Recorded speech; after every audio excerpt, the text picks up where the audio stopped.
Hey guys, welcome back to Ultimate S&S. So a few updates locally here. So it sounds like a couple of the wildfires are about 95% contained. The other 5% that's still burning is not really burning wild. They're allowing it to burn out some of the damaged areas from Hurricane Michael.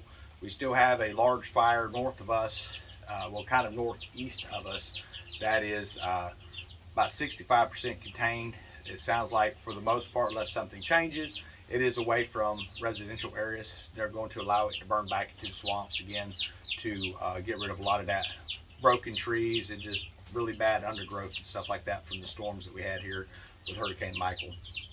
I'm just out here checking on our chickens and stuff. We've had quite a bit of rain. Wanted to kind of share some information what I've been reading online, guys. So apparently gas theft obviously is a big thing right now.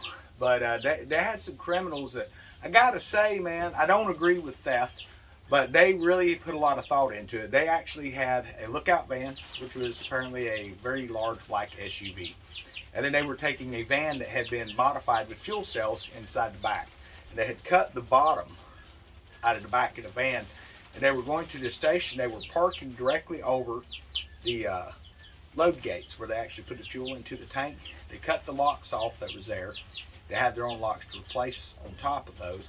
And they were pumping fuel directly out of the tank into the back of the van in those fuel cells. And then they would pull off. And they had been doing this for a series of days, and they estimate over 1,000 gallons just from these one criminals had happened. And apparently that's a big sweeping thing across the nation right now. Now, for those who are thinking about stealing fuel and stuff like that, don't. You're going to get caught.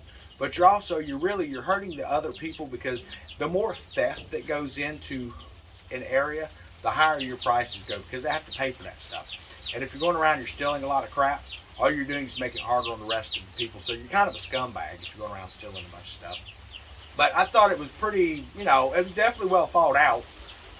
Like I say, I'm not advocating it, but I never in a million years could have come up with that kind of a plan. That's kind of genius, I guess. So I want to give a quick update. I was here messing around with this. For those who don't know what this is my Powerworm farm. Doesn't look like much, but we have a lot of really nice big beetles growing in here. We have a lot of new Powerworms, a lot of eggs laid. I mean, these things are doing great. These will be getting moved to a 5-gallon container here very soon. You may wonder what I need Powerworms, or mealworms as some people call them. Well, for my chickens and for my quail. So the birds, they love that type of stuff. And I have been buying like some of the Dynamic Duo, Flock Party, Grub Terra, and things like that. And great products, by the way, but I wanted to just do it myself. And because for an initial investment of like nearly nothing, you could get the Powerworms at a store for like $1.99. They don't cost much. Any pet food center or PetSmart or anything like that, you're going to be able to find them. It's for reptile stuff, and they're live. You want to get the live, not the freeze-dried. And if you get those, all you got to do is buy a 5-pound bag of rolled oats. Don't get instant oatmeal, buy rolled oats. And you just pour it into a container and dump them in. And they'll start doing their own thing. Now, if you want to really bolster and speed up their production, you can add in like some of this bird feed that I've got here for my chickens and my quail, which will have, depending on what kind you give them, I usually give them to 18% protein with the extra calcium and all that stuff, and throw it in. And that really just gives them a boost, and they take off in production. And they're probably, I'm guessing, probably 3rd generation now, maybe 4th generation. The larger black beetles that you see in the top, those are at egg laying. They're laying their eggs. And when they die, they're going to stay in there. I'm not going to bother pulling them out. The Powerworms, as they hatch, the mealworms, they come up, they just eat the carcass. It's just full circle. Round and round it goes. And for every beetle that's born, or that comes all the way up and lays eggs, for each one of those larvae that turn into a beetle, you're looking at 100 more eggs, several hundred more eggs. And it's just going to grow exponentially. So I'm guessing probably around middle of May. I'm going to put these in a 5-gallon bucket here probably next week. And by middle of May, I'm expecting to have a large enough supply of those where I can come out, get a scoop full of them, take it out to the chickens or take it to the quail. And definitely look forward to watching the chickens chase these things around in the yard out there. That's going to be fun. But that's basically what I've got today, guys. It is raining, it is pouring, which is great for the garden. That is completely seeded out, except for the tomato plants and the cucumber and the zucchini. Those are actually growing indoors right now, giving them a good start sprout. I'd originally done that when I first seen the damage that had happened to the plants with the frost.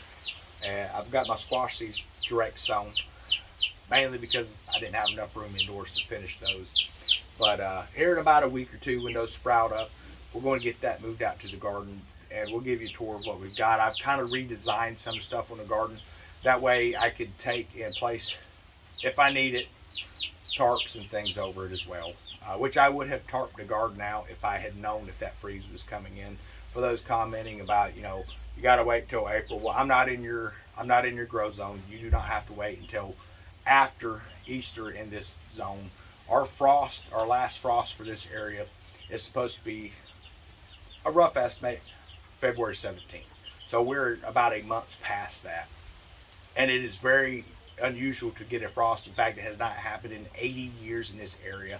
For those that are commenting a lot of those things, I'm starting to wonder if you actually know anything about gardening, that there are actual planting zones depending on where you're located. So it's kind of interesting that, seem to have a lot of information, but don't seem to understand basic gardening stuff. So, but anyway, I hope everyone has a great week, and we'll touch back in later. We'll have a live stream tomorrow, and talk a little bit about some of the stuff that's happened over in Europe. But I'm not really focusing too much on that, just because the information that comes out after a day or two, when it gets old, you realize that the media is not giving you the actual story of what's truly happening over there, and it turns out that a lot of stories that they're reporting are false. So we're going to discuss that aspect of it a little bit tomorrow. So everyone have a great week. For live stream at 7 p.m. Central Standard Time, for those wondering. Talk to you later.